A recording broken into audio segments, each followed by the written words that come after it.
Stadiumi u mbushte 2 orë përpara. Full stadiumi. Full, kur them full, nuk kishte shans. Po kështu, kam pas bërë tifozat kështu siç bëjnë sot për shembull tu rraf me njëri tjetrin. Jo malla. Sot po rrifen në bush. Jo, nuk kishte shans. S'ka shans. Ja. Mund gërthisje, pa diskutim, ishte cepi i Tiranës.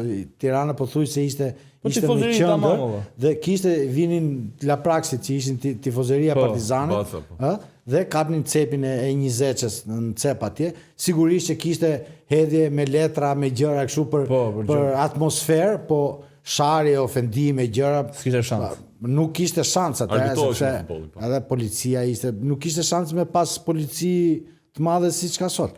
2-3 polica, 4 polica ishin aty dhe kur ta bënte me shenjë ai do të ishte i destinuar të ikje të largoje, kështu që rregulli i disiplina ishte në maksimum. Pastaj aty shkonin në stadium tifozët Partizanit, tifozët Tiranës rrinin njët. Unë jam Benardi dhe këtë episod dhe të gjithë prodhimet tona të tjera i gjeni në kanalin tonë YouTube andale.al. Shkoni aty dhe bëni subscribe.